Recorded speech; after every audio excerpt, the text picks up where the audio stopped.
In today's episode, we're going to do something a little different. We are going to revisit a stock that we looked at back in 2020. They are the fourth highest traded stock in the FTSE in terms of volume of shares being traded every day. Today, we're going to take another look at Rolls-Royce.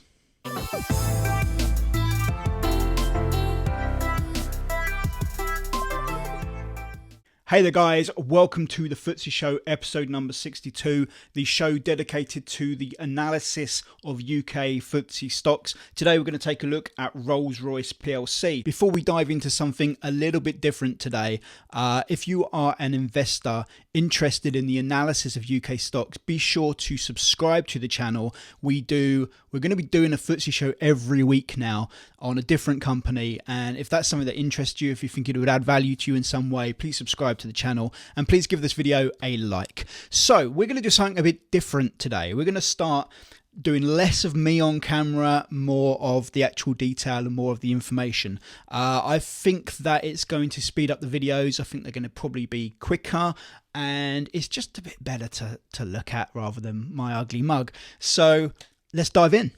Okay, so brief introduction then to Rolls-Royce as a company. So I picked up the company in 2012 when I started my analysis on them. And at the time, they had four main divisions. They had the Civil Aerospace Division, which produced engines for 30 types of commercial aircraft. So these are the typical airliners, the passenger jets that are owned by, I think the main customers were Singapore Airlines, Emirates, British Airways and Qantas. They have the Defence Aerospace, where they produce the engines for military aircraft and contracts. They have contracts with the US DoD and the UK MOD. They have the Marine Division, which provide power and propulsion systems for hovercrafts, for ships, that sort of thing. And they have the Energy Division, which produced gas turbines, power for offshore platforms and electricity generation. So we picked things up in 2012. And the first thing that comes up in my analysis of this company is a serious fraud office investigation who are investigating allegations of bribery and corruption within Rolls-Royce in Indonesia and China. Rolls-Royce have appointed a law firm to find who found matters of concern and have now referred that case to the Serious Fraud Office. They have a 60 billion forward order book, so that is essentially a backlog of orders that are yet to be fulfilled, and it gives investors and shareholders an insight into what potential revenue is coming through the gates at some point later down the line. And generally, if the forward order book is growing, that bodes pretty well for the fact that revenue is likely to continue growing as well. So anyway, 60 billion forward order book in place. They opened a new engine test facility in Singapore, producing Trent 900 engines used to power the Airbus 380, pictured here, used by Emirates, Singapore Airlines, British Airways and Qantas. They expanded their facilities in Virginia, USA, producing turbine blades. They had a new assembly plant built in South America for energy and marine businesses. They had a new apprentice academy opened in Derby and a new turbine facility opened in Rotherham. Revenue at the time was 12.2 billion. They produced a true profit of 1.4 billion. And what I mean by true profit, and this is going to be consistent across all of the FTSE shows that we do, the true profit essentially refers to profits that are made by the underlying business. So what companies will tend to do is they'll sell off chunks of their business or certain assets of the business. They'll sell them off, and the profit achieved from those is genuine profit for the business, and they'll report that as part of their yearly profit, but it's got nothing to do with the underlying business that Rolls-Royce are in. It's selling off assets that's not sustainable. We can't expect them to be doing that every single year because they'd essentially run out of assets, and so we omit that from the results and we look at just what's the underlying everyday recurring business achieving. And it was a 1.4 billion true profit in 2012. At the time, the share price was £3.24. So in 2013, Airbus A350 XWB flew for the first time with Qatar Airways. That was powered by Trent's XWB engines. Orders were made for 1,600 XWB engines, making it Rolls-Royce's best-selling engine. Singapore Airlines selected the Trent 1000 engine to power 50 of their Boeing 787 Dreamliner aircraft. Watch this space on that, because that's a story that develops. BAE Systems announced the UK's Type 26 destroyer vessel will feature 4 MTU diesel gensets from Rolls-Royce, and they acquired Hypertherm HTC, a ceramics company contributing to the manufacture of gas turbine engines. They also sold their 50% interest in the RTM 322 helicopter engine program, and the forward order book rose from 60.1 billion to 71.6 billion, so that's pretty good. Revenue climbed to 14.6 billion, true profit fell to 0.7 billion, and the share price rose to £4.07. So far, first 2 years, 2012, 2013, looking pretty good. And as an investor, you'd be pretty happy with the way things are going there. It's all positive. It's all looking like everything's moving in the right direction. Revenue is growing. The forward order book is growing. Profit's fallen down, but it's still a profitable business, and the share price is rising. So it's all looking pretty good at this point. Then 2014 was the first sign of something going awry. There was a £600 million drop in revenue for the defence division, and this was due to constraints in government spending. So governments decided, for some reason in 2014, they were going to curb their spending on defence, and that obviously hit Rolls-Royce as a business. There was also an £800 million drop in revenue for the marine division, which was caused by cancelled orders.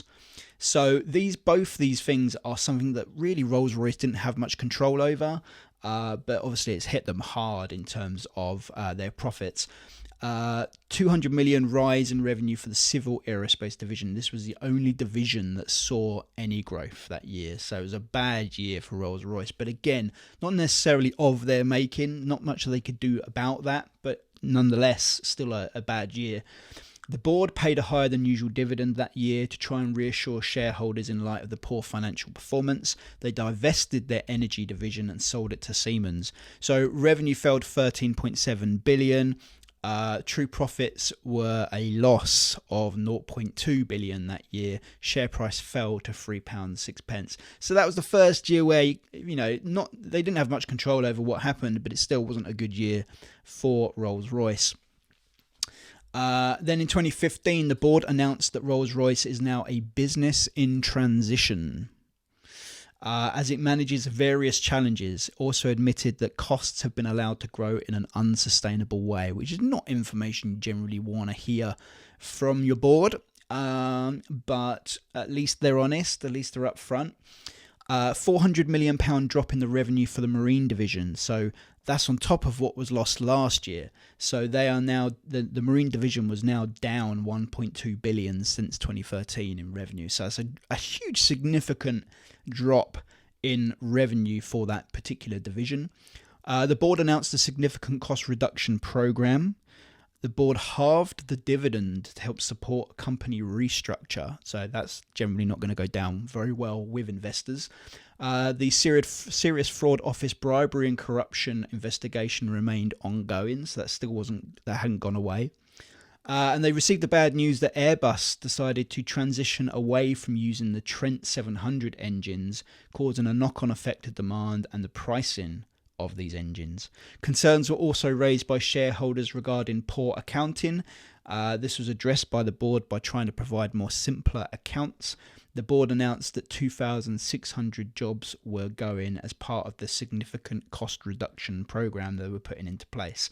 So 2015 then is a bad year really, because as you can see, true profit was nothing. They pretty much broke even that year. The share price fell even further to £1.94. Bear in mind it was up at £4 at one point, right? So it's gone down quite considerably. And the board is saying this is now a company in transition, and the costs have been allowed to grow in an unsustainable way. Marine division is not doing well. It's losing revenue fast.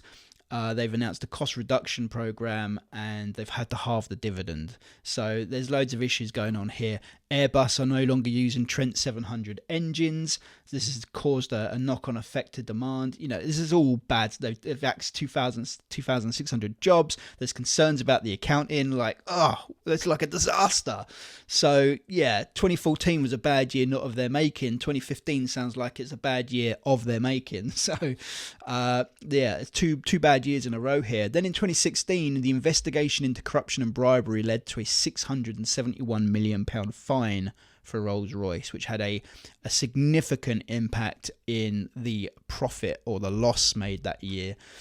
They axed 20% of management roles as part of the cost reduction program. The Marine division saw a further £200 million drop in revenue, now down by 1.4 billion since 2013, and the Marine division, as of 2016, had now become a loss-making division for Rolls-Royce.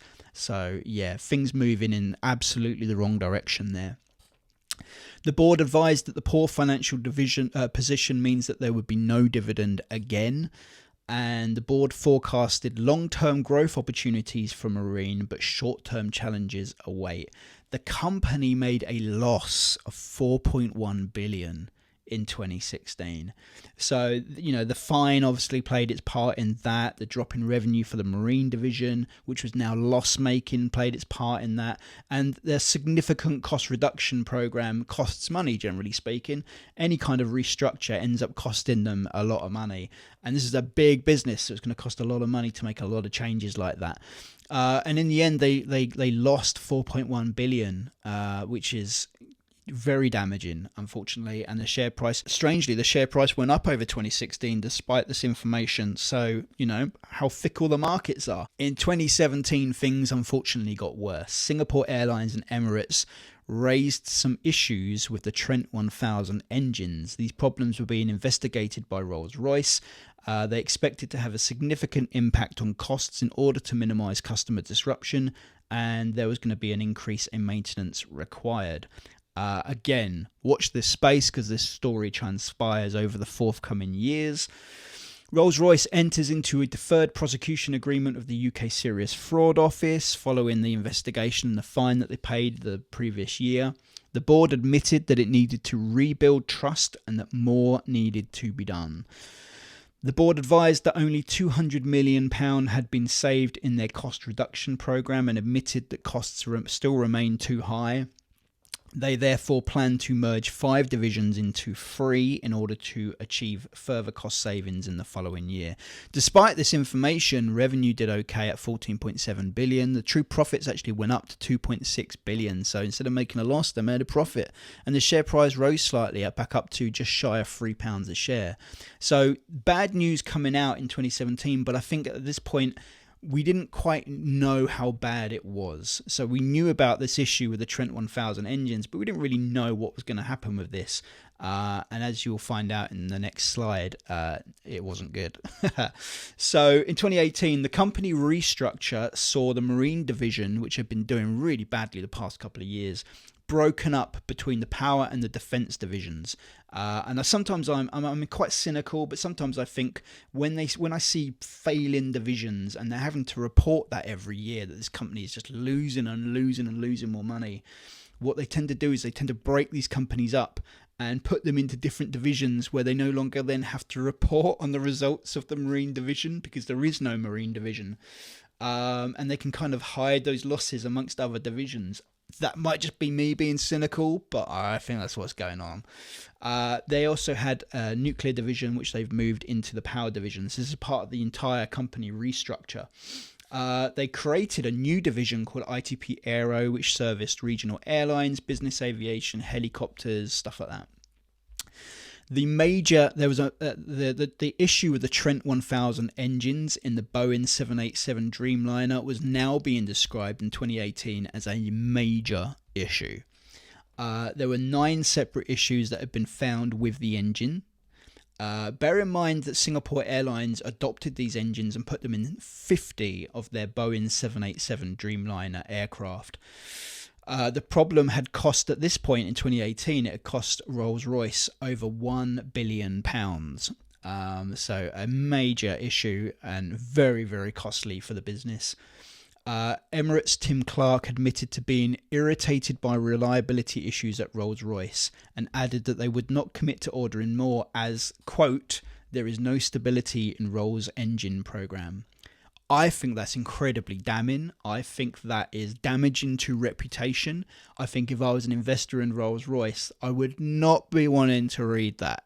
That is not good. The board announced that the issues were not reliability related, but in fact durability issues. So if that's true, if that's the case, then what they're effectively saying is perhaps these engines are not lasting as long as they should be lasting.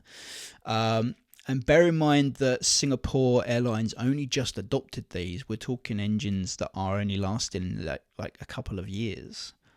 And you would imagine an aircraft engine would last as long as the aircraft would last, surely. You'd be expecting, 20 years service, 25 years service out of those?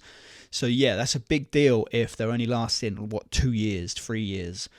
They do not expect the problems with the Trent 1000 engines to be fixed until 2021. So even in 2018, I mean, they knew about this issue in 2017. They started reporting about it properly in 2018. They knew it was going to take at least 3 or 4 years to solve this problem, which is a big deal. The Civil Aerospace Division was now a loss-making division in 2018. That's crazy. This is the Civil Aerospace Division were making huge profits for this business when we started our analysis. By 2018, it's now loss-making because of this issue. The forward order book fell from 78.4 billion to 63.1 billion, and that year true profit fell. They actually achieved a loss of 2.7 billion that year. Share price still at £3 a share though. I mean, this is pretty much stayed in the same place between 2017 and 2018. The share price hasn't really budged despite all of this bad news. 2019, the Trent 1000 engine problem has now cost the business 1.36 billion. And it's contributed to a group earnings loss in 2019 of 1.5 billion. So they lost another 1.5 billion in 2019, and the engine problem and the costs involved in that have contributed to that, of course. The Civil Aerospace Division was a loss-making division once again in 2019. And they've eventually sold off the marine business because it was, again, loss-making. So they've sold it off now, which is probably the right thing to do. Clearly, the marine division was moving in the wrong direction, despite all of the comments that I saw in all the annual reports saying we still have good long-term expectations for the marine business. Well, a couple of years later, they sold it off. So it clearly wasn't doing as well as they were hoping it was going to do. The Defence and Power Division saw growth in 2019 with record orders made in the Defence Division. Power had been focusing on more environmentally sustainable technology, which contributed to increased sales in China. So the Defence and Power Division is doing pretty well here, but the Civil Aerospace Division, the commercial aircraft, the passenger jets, loss-making and really causing this problem for Rolls-Royce. The board admitted that costs were still too high across the business, and they keep saying this every single year. More needs to be done. It's like the quote of the annual reports. They just kept saying more needs to be done about the costs, yet nothing seems to be happening with regards to reducing costs. And they're obviously working on it, but it's not working. They're not getting it down fast enough. The forward order book fell from 63.1 billion to 60.9 billion. So we're seeing a trend here where the forward order book is seemingly falling every single year. And like I say, they made a loss of 1.5 billion in 2019, largely because of the issue with the Trent 1000 engines. And the share price fell from £3 to £2.30 per share. Then in 2020, we all know what happens. COVID-19 comes in, kicks everyone's butts. And the board announced their largest restructure in Rolls-Royce's history, including a significant 2 billion disposal program. So basically what they're saying is they're going to dispose of big chunks of their business to raise £2 billion. And a huge cost reduction program. They also axed 9,000 jobs across the business, which is not what we want to see. COVID-19 caused catastrophic damage to the Civil Aerospace Division, which we all pretty much know about. It caused the Civil Aerospace Division made a 2.5 billion loss in 2020. So this is the division that's been making a loss the last couple of years because of the Trent 1000 engine issue, and now COVID comes along and grounds aircraft, and they're just... So the Civil Aerospace revenue setup is set up in a way where Rolls-Royce get paid based on the number of hours the engines are powering aircraft. So if aircraft are grounded, Rolls-Royce aren't making any revenue because they're not in the air. They're not powering the aircraft, so they're not getting paid. So this is what's caused this 2.5 billion loss just in the civil aerospace division for 2020, which is, like it says, catastrophic. The board decided to issue a 10-to-3 rights issue in order to raise 2 billion in funds, in additional funds. And what that does is that wipes 77% of the value from existing shareholders. So of all the shares that they own, the value now suddenly drops by 77%.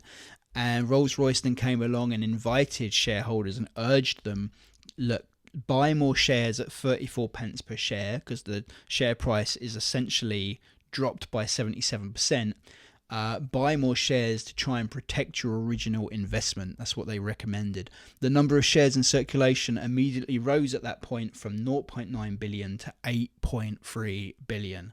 So yeah, an interesting decision. It raised the 2 billion that Rolls-Royce wanted, but now the shares have massively diluted in value by 77%. Agreements were signed, however, to supply engines for the US B-52 bomber and the V-280 Valor aircraft in a deal worth £7 billion lifetime revenue. So a little bit of positive news in there. Again, that's to do with the defence division, though. The civil aerospace division obviously just decimated that year. The forward order book fell from 60.9 billion to 53.7 billion, so that downward trend still continuing. And that year, 2020, they made a loss of 3.3 billion pounds. So there's a lot of losing years here. Share price down to 92 pence, although that was partially due to the 10-to-3 rights issue that's massively reduced that share price value because it's diluted the value of those shares quite considerably. Then in 2021, the civil aerospace division remained loss-making. Revenue has fallen to 4.5 billion from 8.1 billion in 2019. So revenue is almost halved because of COVID, because of the pandemic, because of the grounded airliners. The Trent 1000 engine issues are still ongoing. So 7 of the 9 fixes have now been implemented. A further 0.5 billion spent in 2021 on trying to fix the issue. The board announced that they see the hybrid electric aviation sector as an opportunity for Rolls-Royce to expand into. They've created this new division called New Markets, which is focused on developing new products for that sector in particular. And in its first year, that division unfortunately made a loss of about 70 million in its first year, but that's generally quite expected with any new kind of business that's starting up. It takes a little bit of time before it becomes profitable, but it made a 70 million loss in its first year. The civil aerospace engine flying hours did increase in 2021, so planes have started to get back into the air in 2021, and they expected this to rise further in 2022. The forward order book fell further from 53.7 billion to 50.6 billion. So again, this trend is continuing. I mean, we're up at 78 billion at one point. Now we're down to 50.6 billion in 2021. So the forward order book is falling in the wrong direction. The company, they made, I think it was like a 23 million pound profit, which is not much in the grand scheme of things. Pretty much break even. Share price rose to £1.14 per share. And then in 2022, we haven't had an annual report yet. So we're just looking at the news articles that have been released by the company as we are on the lead up to the annual report coming out in 2023. So the board have announced that they've sold off the ITP Aero division for £1.9 billion, completing its £2 billion disposal program that it announced in 2019. Those £2 billion worth of funds have been used to pay down debt. So that Aero division that they created, I think it was 2017 or something like that, might be 2018 or 2019, but they've sold it. They sold that division off now, and those £2 billion used to pay down debt. So they're essentially simplifying the business. The engine flight hours are now at 65% where they were pre-COVID-19, and they've seen a 36% growth seen in the engine hours since 2021. The board expect low single-digit revenue growth in 2022, so we're not expecting the revenue to be much different. Profit expected to be the same as 2021, which was nothing. So they're looking at probably coming through at break even again in 2022.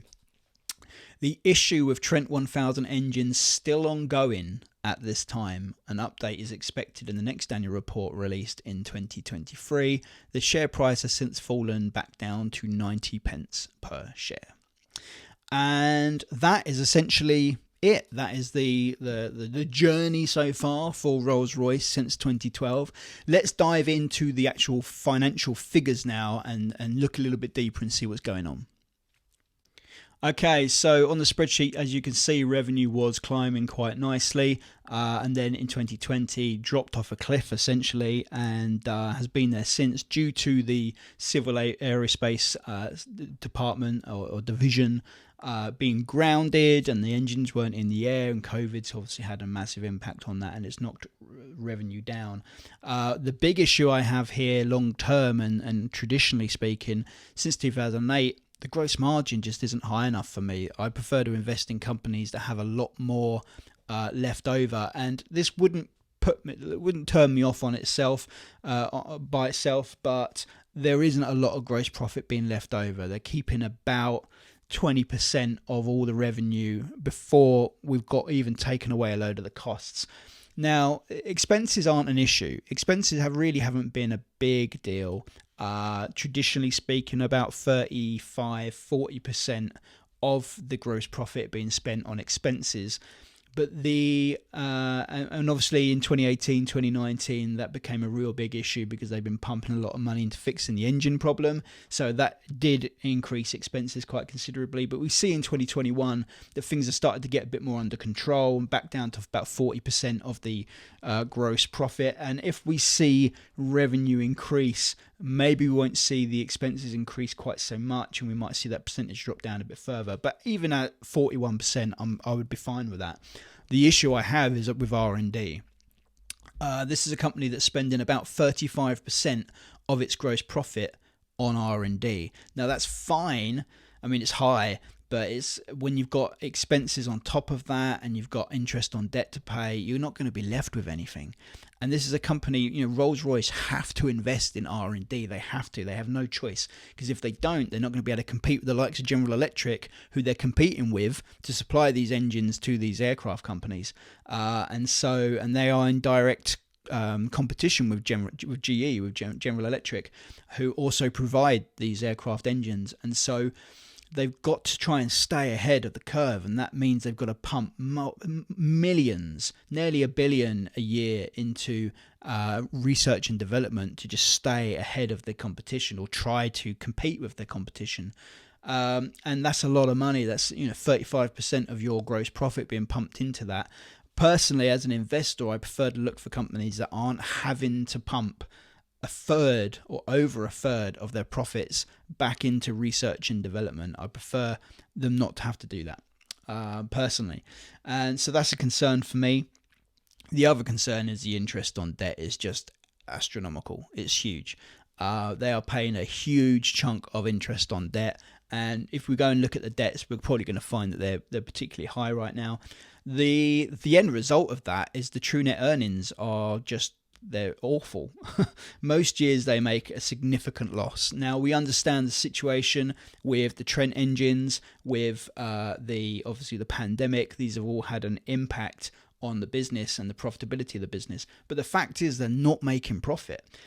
They've had a couple of profitable years here and there, and that is possibly the nature of Rolls-Royce, in so much that they produce engines. So they're not going to be producing a new engine every single year. They'll produce an engine, and then it might be a number of years before they produce another product, because it takes years to develop and to test and then to bring these engines to market. And I imagine the testing is quite, robust before it gets put onto a plane and sent in the air. So it takes a number of years before another product comes out, and so what we see is these spikes in profitability of this company as things get released, as new contracts are signed and things like that.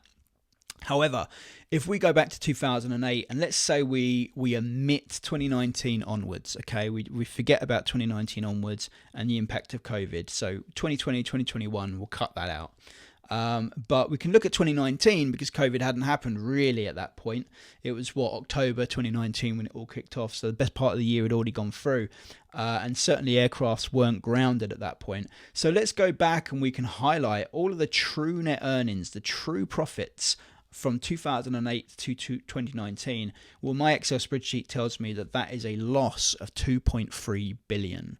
So this is a company that over that course of time have lost 2.3 billion pounds, not made a profit.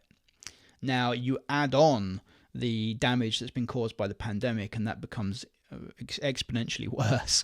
It's about 5.6 billion, but 2.3 billion pre-COVID is the situation that Rolls-Royce were in. So pre-COVID, this is a company that had lost 2.3 billion. That for me tells me that, yeah, okay, they have some profitable years, but when they have losing years, they're far more expensive. And that's not a company I want to be investing in personally.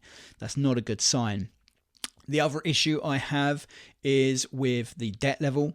7.5 billion as of 2021. Now there has been news come out that the ITP division got sold for 2 billion. They've used that 2 billion to pay down their debt by 2 billion. So we're looking at about 5.5 billion in debt outstanding. That's going to be better, but this is a company that aren't making a profit. So they've got 5.5 billion debt. They're going to be paying interest on that debt. It's going to be hard to pay down, especially for a company with no profit right now. So not sure how they're going to do that other than selling off more assets, which is unsustainable. They can't continue to do that. Another reason why they can't continue to do that is if we look at the total assets owned by the company, they come to a value of 28.6 billion. Liabilities come to 33.3 billion. This is a company with a 4.6 billion negative equity, which means liabilities massively outweigh assets. This is not good. This is a poor balance sheet, a very unhealthy balance sheet, because essentially, yes, okay, they paid down debt by 2 billion, but that's come from the assets. They've got an asset held for sale, which will be the ITP division. So that's next year, that's going to be zero. And that's going to knock down the liability by 2 billion, but assets will fall by 2 billion as well as that goes to zero. And so they're still going to have that minus 4.6 billion negative equity. And so how do they get out of that? Essentially, if you're buying this company, what are you getting? Well, you own all the assets and you own all the liabilities. Well, straight away, you're in negative equity by the tune of 4.6 billion. And not only that, but your company is not making a profit and hasn't been for quite some years. And over the course of the last 14 years has lost 5.6 billion instead of making profit. That's not a good investment opportunity. I don't care how you put it. It doesn't look great. And so that's the financial situation that we are faced with when it comes to Rolls-Royce. Let's go and take a quick look at the charts. So Rolls-Royce here priced at 90 pence per share. You can see that since 2014, when things started going wrong, the share price has pretty much followed suit and has dropped. Obviously, COVID had a massive impact on that, plus the share split and the share issue, which really devalued the shares quite considerably back then. Had an impact on that share price as well. But we're looking at 90 pence per share right now. So the question then is this a bargain? Is 90 pence per share a great deal for Rolls-Royce? Well, what are you getting for your 90 pence per share is the question I would ask you. If we look at equity, if we bought all the shares in Rolls-Royce at 90 pence per share, and we bought this company, well, what are we getting in terms of equity for our money? Well, the answer to that is a debt of 4.6 billion. Because yes, we inherit all the assets, but we also inherit all the liabilities.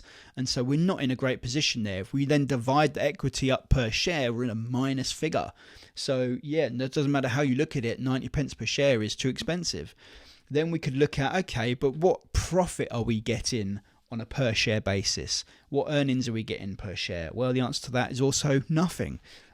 So this is, if you were to, again, buy all the shares in Rolls-Royce and own 100% of the company, you're not getting any return on your investment because there is no profit in terms of that return. So it's an unprofitable business right now with a massive negative equity of 4.6 billion that generally for me will tell me, if I do my calculations, that I would not buy this share for 1 penny, unfortunately. Now, from a speculative point of view, investors out there will look at Rolls-Royce and think, well, this is Rolls-Royce. They're an English staple business. They're a strong brand. They'll be okay. 90 pence a share, I'm willing to risk it. And if that is your investment strategy, fine, go for it. They're not paying a dividend, by the way, as well at the moment. But if that is your investment strategy, then that's great. But it's just not mine. It's not my investment strategy. I'm not going to speculate and buy a 90 pence stock in the hope that they sort it all out and that things get better. And that things probably will get better. When the planes are flying more often, the engines are in the air, revenue will go back up. But they've still got negative equity. They still haven't been making a profit all the way up to pre-COVID. So why would that suddenly change now? There are some deep concerns here that I'm not keen on. Plus the fact that there's now 8.3 billion shares in circulation, which means they've been massively devalued in that respect as well. For 90 pence per share, I think it's too expensive. I don't think this is a bargain whatsoever. And I think it's a major risk. We've still got the Trent 1000 engine issue outstanding. We don't know if that's going to be rectified. We don't know how much that's going to cost the business from here on out. We've seen Airbus walking away and moving away from the Trent 700 engines. There's the fraud allegations. There's the lack of trust. There's the Emirates geezer who is essentially saying he doesn't trust Rolls-Royce anymore in terms of reliability. These are all things that are going to affect them going forwards. And for me, this is not a company that I would probably want to risk investing in. I've analysed 957 FTSE companies, and of those, I found a handful that I'd be willing to invest in. Rolls-Royce is not one of them. It's not a company that I would risk investing in, even at 90 pence per share. So there we go. That is the situation with Rolls-Royce. Having crunched all the numbers, having looked at the algorithm, having worked out everything, applying the same rule to all the stocks that I look at, I have scored Rolls-Royce at a very poor minus 126, which is worse than I scored them in 2020. And that's not just because the share price has gone down. That is largely based on the performance of the business. And we are down in 10th place. It is not one of the companies you really want to be spending too much time analysing. So that's where we stand. I hope it's been a useful episode. I hope that you are enjoying the FTSE Show. If you've got this far in the video and you haven't subscribed yet, please do. Please comment, please like, please do all the things to support the channel. That would be awesome. And thank you very much for watching.